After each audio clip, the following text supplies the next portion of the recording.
Bonjour, je m'appelle Jordi Porte, je suis professeur de français et aujourd'hui je te propose une deuxième vidéo sur l'épreuve de production écrite du DELF B1.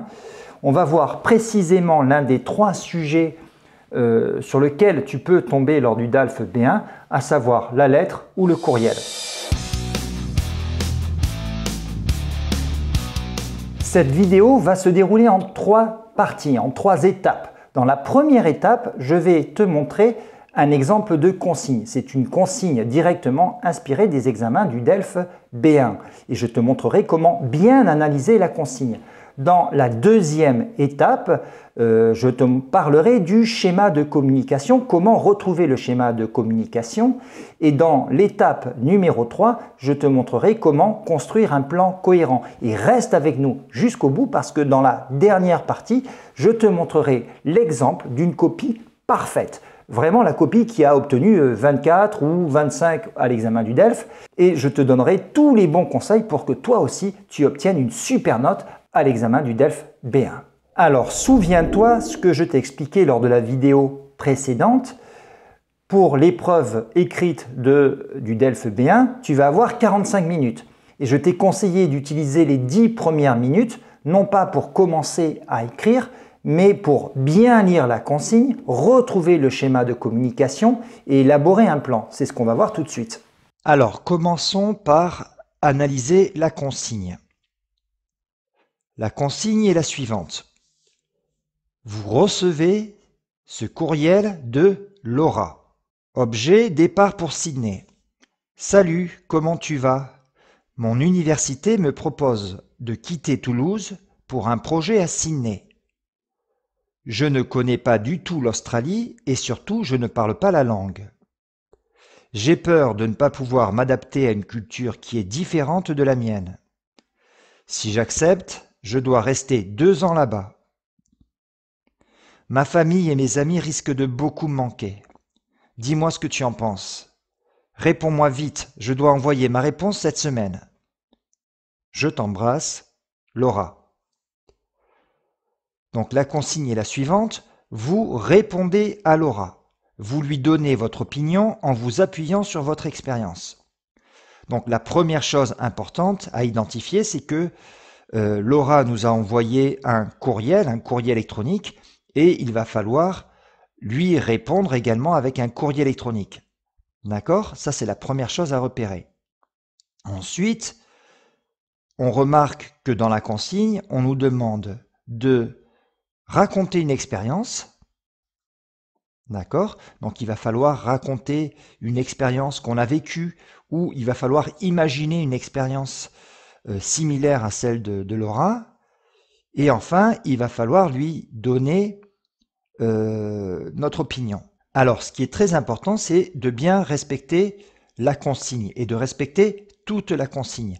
Malheureusement, on a souvent des élèves qui ne respectent pas la consigne ou qui ne respectent qu'une partie de la consigne.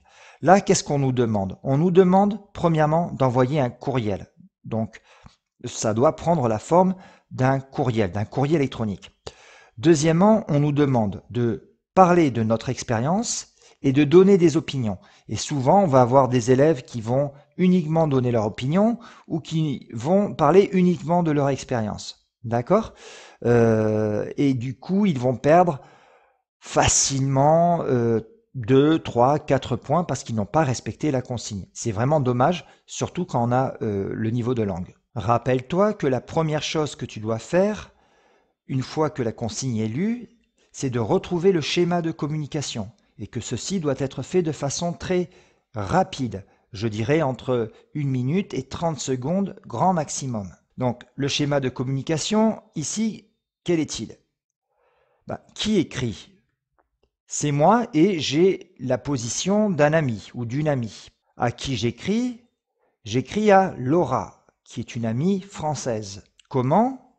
Par courriel. Donc la production écrite que je vais faire va prendre la forme d'un courriel, un courrier électronique. Quel registre utiliser? Laura est une amie, donc ça sera un registre amical, informel, et on pensera notamment à utiliser le tu. Enfin, quel est le sujet? Eh bien, il s'agit de donner son opinion sur le départ de Laura en Australie en notamment racontant son expérience personnelle. Alors, comment construire son plan? Comment retrouver le plan idéal? Encore une fois, c'est dans la consigne que tu vas avoir la réponse à ces questions. Dans la consigne, on te demande tout d'abord de répondre à un courriel à Laura, d'accord? Un courriel de Laura, pardon.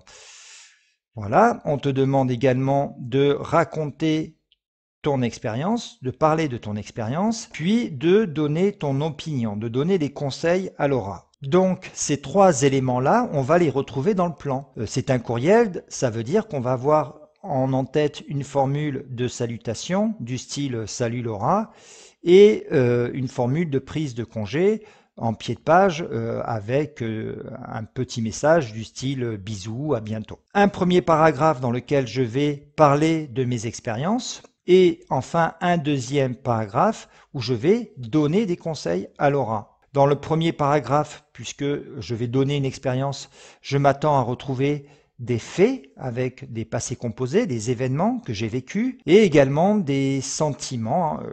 J'utiliserai là l'imparfait. Pour donner des conseils, il y a plusieurs formes que tu connais sans doute, des expressions du style « il faudrait que »,« à ta place », ou si j'étais toi, ou pourquoi pas encore des impératifs qui peuvent être utilisés pour donner des conseils. Alors, comment font les élèves qui obtiennent une superbe note à l'examen du DELF B1? Eh bien, la première chose qu'ils font, c'est qu'ils s'abonnent à la chaîne du French Club parce que eux savent que toutes les semaines, ils vont avoir de très bons conseils pour améliorer leur français.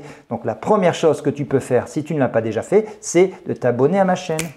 Alors, voici l'exemple d'une copie parfaite. Et quand je dis parfaite, c'est tout simplement qu'elle respecte les critères qui sont ceux du niveau B1. D'accord? Donc, est-ce que l'élève a respecté la consigne? Eh bien oui, elle écrit bien un courriel à Laura et elle a respecté également le nombre de mots. Il y en a exactement 175. On voit que le plan a été respecté avec notamment une formule d'appel et une formule de courtoisie. Donc cet élève a parfaitement compris qu'il s'agissait d'un courriel.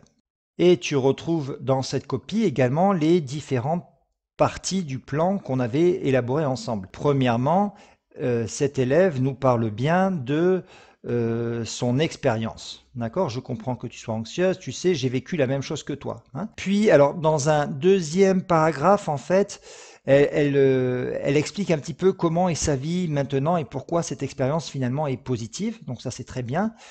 Et ensuite, à ta place, j'accepterai. Eh bien, on voit bien que ici, l'élève a également fait un paragraphe où elle donne des conseils, d'accord? Donc le plan est parfaitement respecté. Hein. J'ai d'abord un retour sur l'expérience et deuxièmement, j'ai des conseils pour Laura. Donc le premier paragraphe, je comprends que tu sois anxieuse, tu le sais, j'ai vécu la même chose que toi avant de venir en France. Quand mon entreprise m'a annoncé qu'elle me proposait un poste à Toulouse, j'étais d'abord super heureuse de partir en France, puis j'ai réalisé que j'allais devoir quitter tout ce que j'aime, parents, frères et sœurs et amis. Je n'étais jamais allé en Europe avant. Plus la date du départ approchait, plus je doutais. Et quand l'avion a décollé, j'ai pleuré. Et là, je dirais que c'est parfait, puisque tous les événements de l'expérience, j'ai vécu la même chose, mon entreprise m'a annoncé, j'ai réalisé, l'avion a décollé, j'ai pleuré, tout ça, ce sont des événements et l'élève a utilisé le passé composé.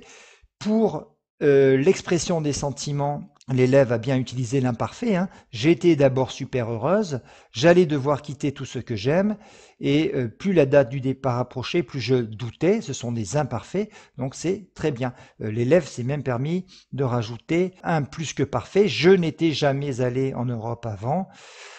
Ben, c'est tout simplement parfait. Sur le critère exprimer sa pensée, eh bien là encore une fois, on voit que c'est parfaitement réussi. Hein. L'élève arrive à donner ses pensées, ses sentiments. J'étais d'abord heureuse, je doutais, tout n'a pas été facile. On a également l'expression du conseil, de l'opinion. À ta place, j'accepterai.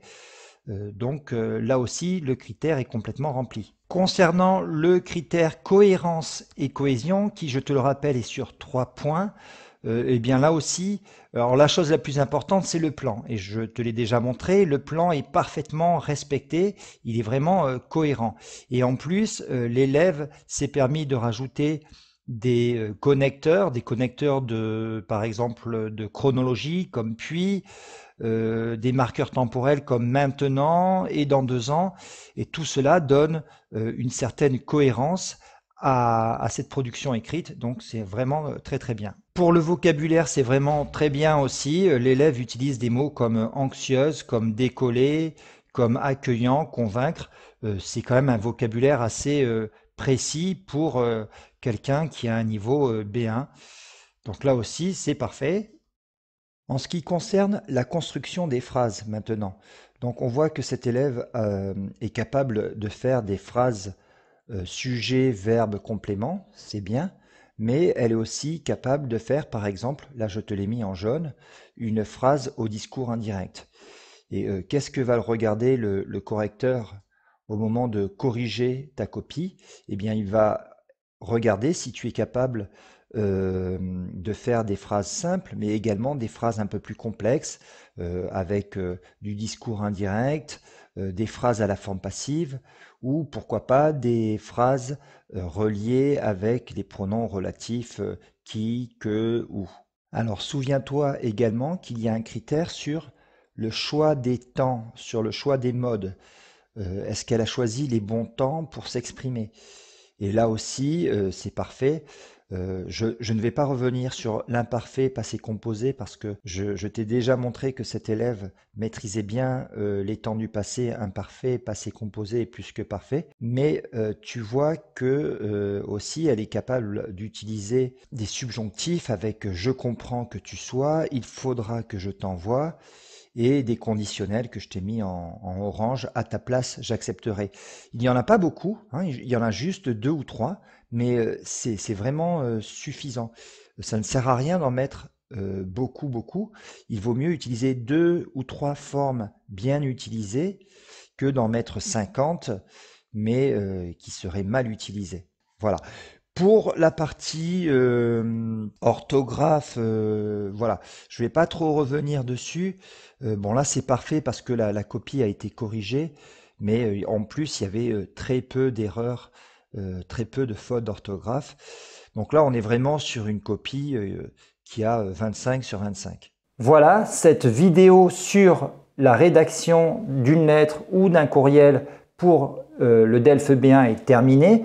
Avant de te dire au revoir, je t'invite à nous rejoindre sur les réseaux sociaux, sur Facebook, sur Instagram et notamment sur Telegram, parce que j'ai créé un groupe Telegram pour que tous les membres de la communauté du French Club discutent ensemble en français et prennent tout simplement du plaisir à parler ensemble en français, parce que le French Club, avant tout, c'est ça, ce sont des membres de la communauté qui prennent plaisir à parler, à discuter en français.